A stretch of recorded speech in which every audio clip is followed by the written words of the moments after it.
I'm going to be giving a bit more of a formal talk. I'm going to be giving a lot more information. My talk is going to be titled Mental Health. What does that mean? And what can you do? So I think it's important that we start with some basic definitions so we're all on the same page. So what does mental health mean? It's a state of well-being in which the individual realizes their own abilities, can cope with the normal stresses of life, is able to work productively and contribute to society. On the flip side, mental illness is a recognized, medically diagnosable illness that actually results in significant impairments in many aspects of functioning. So, in a nutshell, positive mental health is the goal. So for me, from the work I've done, I found that in order to reduce the stigma around mental health, which is one of the points of today, I think we need to have knowledge. Knowledge is power. So for us to have a better understanding of what mental illness is, to make it less scary, also coupling that with the knowledge that it's treatable. So over the next few slides, I'm going to go over some of the common mental illnesses that often present in youth. So the first one that I'm going to go over is depression, and as Brother Zaid and Imam Yusuf brought up, it's very common. So some of the main symptoms of depression, the first one is low mood. So it's not just you know what, I'm having a bad day, I'm feeling a little low, but it's a daily, most of the day, for at least 2 weeks. You feel like you're not as interested in activities anymore. So whether that be, I don't really feel like hanging out with my friends anymore, I'm not enjoying listening to music, or I don't want to watch any movies. You're finding that you're eating too much, eating too little. Sleeping too much, sleeping too little. Finding your energy levels are really low. So you know what, I don't really feel like showering as regularly as I used to. I don't really feel like changing my clothes on a daily basis, and my hygiene is suffering as well. Concentration problems. So for students, you might find that it's harder for you to focus on studying, or following conversations, or even just reading for fun. Also feeling really down on yourself, so feeling worthless or useless. And finally, one of the other symptoms with depression is suicidal thoughts or plans. This is an important one, and I'm actually going to come back to this in a couple minutes to give it a little bit more time. Generalized anxiety disorder, also known as GAD. So what that essentially means is that you're worrying about everything. So by everything, I mean you're worried about school, work, friends, family, your health, where am I getting into for university, where am I going to work. And I know a lot of that sounds pretty common, but yeah, we're all worrying about a lot of things. The difference with this is it's hard to control that worry. It starts to consume you. And you're finding that it's associated with physical symptoms. So you're finding that you're feeling more tense physically, problems with sleep, feeling irritable, feeling angry, panic attacks. So this is, I think, something that a lot of us have probably heard of, at least the term.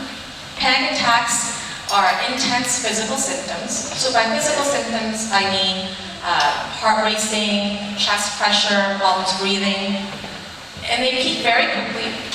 And it's not just that, I have that sometimes, my heart's a little bit fast, I'm catching my breath. But it's to the intensity that you think that you're having a heart attack or that you might die. And panic attacks can be brought on either triggered or untriggered.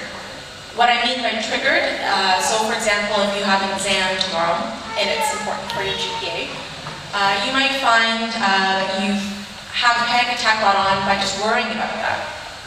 By untriggered, I mean, it kind of comes out of the blue. So it's times that you don't expect it to happen. So maybe you're kind of relaxed at home, watching a movie, and it comes on. Psychotic symptoms. These are symptoms that often first show in people in their teens and their 20s. So you might be starting to notice that you're feeling paranoid about people. So are people talking about me? Are they trying to get me? Special messages from things around you, so whether it be commercials on television have special meaning for you, or the way things are arranged. Feeling you have super abilities or superpowers, as well as hearing or seeing things other people cannot see or hear. Another really common group of disorders are substance use disorders in youth. What I mean by substances, I mean alcohol, prescription drugs, and street drugs. This becomes a problem when you're using much more of it than you were planning to. you find that it's actually disrupting your activities. So you're missing school because of it, or you're going into late to work, or just not really taking care of things around the house. It's leading to arguments with people you care about. As well as you find that you're having cravings in between your use. And it's something that we call tolerance, so you need much more of that substance to get that feeling when you first started. Finally, post-traumatic stress disorder, PTSD. This is a disorder that's kind of got a lot more media in the last few years. It's also my specialty. So PTSD usually is brought on, or it is brought on, by a traumatic event that occurs either to you directly, or you see it happen, or happens to someone you are close to. So, for example, being in a serious car accident. You might find that you can't get that out of your head, and it's actually disrupting your activities. You might be having nightmares about that accident. You're distressed by things that remind you of that accident. So seeing a car accident on television or in movies is leading you to feel anxious. Completely avoiding people or places that remind you of what happened. So again, sticking with the car accident example, you might find that you're avoiding driving. And also something called hypervigilance. Hypervigilance is basically feeling on guard, looking at your safety more. So you may not want to drive anymore, but when you are a passenger in a vehicle, you become that stereotypical backseat driver. You might actually be gripping the door, you're kind of, rubbernecking around looking to see if there's any danger. So why do these illnesses happen? So there are different reasons. One can be family history. So you might have that your mother has depression, your uncle has depression, your grandfather has depression. That makes it more likely that you may have depression. There's also biological factors, meaning there are actual physical changes in your brain. And one of the big ones is stressors. So whether it be stress related to school, work, maybe bullying, abuse, issues at home with your family. And at the end of the day, it really is a combination of these factors, generally when it comes to all these illnesses. It's not usually just one thing. But I'm Muslim. And again, I know a couple of the previous speakers have mentioned this, but being a Muslim and inshallah having a strong iman does not mean that you cannot feel depressed or anxious. This is really important, I think, for our community to realize and start applying. You are no less Muslim if you have mental health issues. We are all given different trials in this life, and this could be the one that we have been given. The important part, which I think that Imam Yusuf did really well to say, is that we need to seek help for the means that Allah has provided us with. So again, medical illnesses, I'm pretty sure that just about all of us in this audience, if we had cancer, would seek treatment, whether it be surgery, radiation, hormone therapy, whatever it might be. We need to do the same when it comes to mental illness. Studies have consistently shown that therapy and or medication can help. So now what? I know I've talked about a lot of different symptoms, disorders. You might find that, all those symptoms apply to me, some of them apply to me, none of them apply to me. And to be honest, I went over diagnoses, but that's not really the thing I want you to take home with you today. Because having a diagnosis is not what's important. I can tell you from a clinical perspective that for depression, for example, you need 5 of those symptoms to meet full criteria for a depressive episode. But at the end of the day, you might have 1, 2, 3 of those symptoms that are causing you problems, and you should seek help for that. So again, diagnosis is not the point. So why should you seek help? It's very, very important to have early detection and treatment. So what I mean by that is the earlier you catch it and seek treatment, the more likely you are to have a full recovery. So that goes with physical or psychological illnesses. Again, studies have shown that that's a more likely to have a beneficial outcome. Mental illness does not mean a lifelong sentence. And I know this is one of the common perceptions around it. You can go on to lead a normal life, and you might actually completely recover, even if you have some symptoms. That does not mean you can't go on to lead a productive life. There is help that can help you feel more positive. And like I said, it can be medication and or therapy.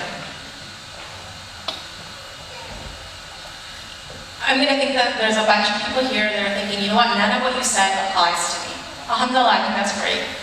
But the thing is that you don't know what the next 5 years is going to hold, 10 years, 20 years. And like I just said, you need to be able to catch it early. And inshallah, with starting the path to learning more about mental health, you will be able to catch something before it gets too far. Education is power. So again, you are empowering yourself with this information. Also, by you learning more about it today, and hopefully continuing to learn about it, you're going to help reduce stigma. So you hopefully, inshallah, will have a better understanding of what those around you are going through. As well, we all have a role to play. So even if we may not be struggling ourselves, or even if we are, we should be there for those around us. So if someone seems off, ask them, what's going on? Is everything okay? And if they tell you something that you're not sure what to do with, whether you should get extra help for them, ask a trusted adult. I can tell you from my work that small acts of kindness can really mean the world to other people. So you checking in on someone can really make their day, even their week or their month. Don't underestimate the power of you checking in on someone. We should really work towards, as a community, opening up more about what we're thinking and what we're feeling. Again, I'm not saying that we need to open up and tell all of our classmates, our neighbors, everybody we see what's on our mind, but we should be able to do that with people we trust. Like I said, I want to circle back to suicidal thoughts. I want to be clear, if you're having any thoughts or plans of hurting yourself, ending your life, thoughts about death, you need to seek help. Suicidal thoughts, they are often related to a lot of the disorders and illnesses that I was talking about. I want to make sure people have some strategies to implement once they left today. So whether it be you're really struggling with things or just sometimes have some anxiety and low mood, these are all strategies that are helpful. So first, for people who are worrying a lot, having a worry time. So a worry time is having a set time in the day, preferably not near bedtime, where you sit down and you write down your worries in one column. In the second column, write down some steps that you can take towards taking action. And as a warning, a lot of these worries that you have won't have steps you can take. But there will be other worries that you can take steps towards. So, for example, high school student, you're worrying about, I want to be a doctor, I want to get into med school. Maybe write down, I need to talk to my guidance counselor and find out what kind of average I need to get into the program. So those are actionable steps that you should start taking to reduce that worry. Sleep. Sleep is a very big problem in North America. And again, I don't have the time to give that justice, but I will give one little tip. If you're having problems falling or staying asleep, if it's been more than 30 minutes, get out of bed. Get out of bed, go do something, and try again when you're feeling sleepy. And if you are having regular problems falling or staying asleep, try downloading this free app, CBT-I. It will actually lead you through some exercises and some strategies. Self-care. Self-care, I think, is very important. It's something you should be doing on a daily basis for you. It doesn't have to be an hour or 2 hours. It doesn't have to involve you going out of your schedule even. It can be 10 minutes. You're on your way to and from school, on your way to and from work. Whether it be listening to music, making dhikr, listening to a podcast that you wanted to get to. For me personally, I like to drink my coffee and read a book. Even if my kids are around, they know that's my time, and I need that time to recharge, even though it's only 10 minutes. Exercise. I know this is something that we've all heard about all the time. Exercise really is good for your physical and psychological well-being. It's a natural antidepressant. Mindfulness and relaxation strategies. So again, these are strategies that help reduce that worrying and that stress that you're feeling. And again, a good app for this is the Breathe app. So that's a free app, and it'll give you some guided exercises towards doing mindfulness on a daily basis. So there's even 3 minutes, one's as short as 3 minutes on there. I know a lot of people are feeling lonely and feel they don't really have a lot of connections. I would recommend joining a group, volunteer. There are a lot of amazing organizations in our community. So whether it be joining to volunteer with Islamic Relief, joining to volunteer with Naseeha, or with the IFT Youth Group. This will really help you build connections, give you a sense of purpose, and give back to the community. And like I said earlier, talking to trusted friends about what's on your mind. There really is a benefit in letting it out. So how should you seek help? So if you do think that, I think I do need extra help. Again, if it's an emergency, you should call 911. You can speak to your family doctor or nurse. Talking to an adult, whether it be a teacher, a guidance counselor, a coach, an imam, a trusted adult. And what I'm going to say, and I apologize to the parents in the room, it does not have to be your parent if you're not ready for that. An example from my own personal life, I had somebody from my extended family reach out to me. She's a high school student, and she was struggling with a friend that was having suicidal thoughts and had actually tried to commit suicide. So she reached out to me directly to come up with some plans and some suggestions. And I was really proud of her that she may not have felt comfortable with reaching out to her parents, but she did reach out to a trusted adult. Again, talking to a trusted friend. And if you wanted something a bit more formal and in person, there's also whatsupwalkin.ca that you can check out. These are mental health clinics that are free with 6 locations in Toronto. They're geared towards youth. And again, it's free. So if you did want something a bit more formal and but without that long wait list, this inshallah could be a good option. And finally, there's also Naseeha Muslim Youth Helpline, which I know we did start with a brief video, but I'm going to spend a little bit more time chatting about Naseeha. So I know not everyone knows what Naseeha is. Naseeha provides anonymous, empathic, non-judgmental counseling on the phone. So what that means is you can call in about pretty much anything that's on your mind, and you'll be speaking to a young Muslim counselor who's going to help empower you, come up with some strategies, and can also connect you with resources in the community to carry on if you need more than just that. And it's open to people in Canada and the US. I think this is really important, this slide. At Naseeha, we don't require you to tell us your name, your number, or your address. What happens in Naseeha stays in Naseeha. This is important because I know I've encouraged everyone to reach out, open, talk about your feelings, but that's not easy to do, and that takes time. So I think Naseeha is an amazing resource that we have in our community, in that you're able to call anonymously, share what's on your mind, and you'll be helped by somebody who is not giving any judgment, and is coming from an Islamic lens. The slide briefly just shows we deal with a lot of calls in Naseeha. So again, a big chunk is mental health, but as you can see about all the other lines, that we deal with things like relationships, Islam, divorce issues, body image, sexuality. There is a range of topics that people call in about. I thought I should give a few sample calls so people get a sense of the kind of things that we are dealing with at Naseeha. So the first one is a 17-year-old male high school student calls in as he's just committed zina with his girlfriend. He's called in because he's feeling guilty. He's wondering if Allah will forgive him and whether he should marry his girlfriend. Another call we received is related to a 25-year-old newlywed. She's feeling thoughts of self-harm. She's thinking about committing suicide because she's suffering domestic abuse from her husband, and her family and her in-laws are not supportive. Another example, a 12-year-old boy had an argument with his parents about how much he's using video games, and now he's thinking about running away from home. So again, you see a wide range of calls. Naseeha is open Monday to Friday from 6 p.m. to 9 p.m. The number is 1-866-Naseeha. We do have a booth set up over here with flyers, stress balls, so feel free to come by and get some more information. Also feel free to touch base with myself or other members of Naseeha's team, as well as check out the website if you wanted more information. I know I went over a lot of information, so I wanted to make sure I had some takeaway points for you. Feel free to take a picture of the slide if you want. I think one of the biggest things I really want to emphasize today is always remain hopeful. There is help out there, and there are people who care. Reach out to other people, whether it be a coach, guidance counselor, teacher, imam, maybe a trusted adult. And also remember, listen, care, share. So listen without judgment. Let them know you care about them. And remember that there are no secrets when it comes to suicide. Self-care. So again, be kind to yourself.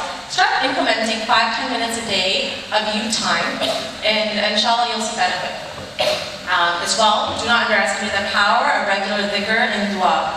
Again, try bringing in 5-10 minutes a day, and inshallah you'll also see the benefit of that quickly. Again, the number for Naseeha is 1866 Naseeha. And that is my email address. So I know I went over a lot of information.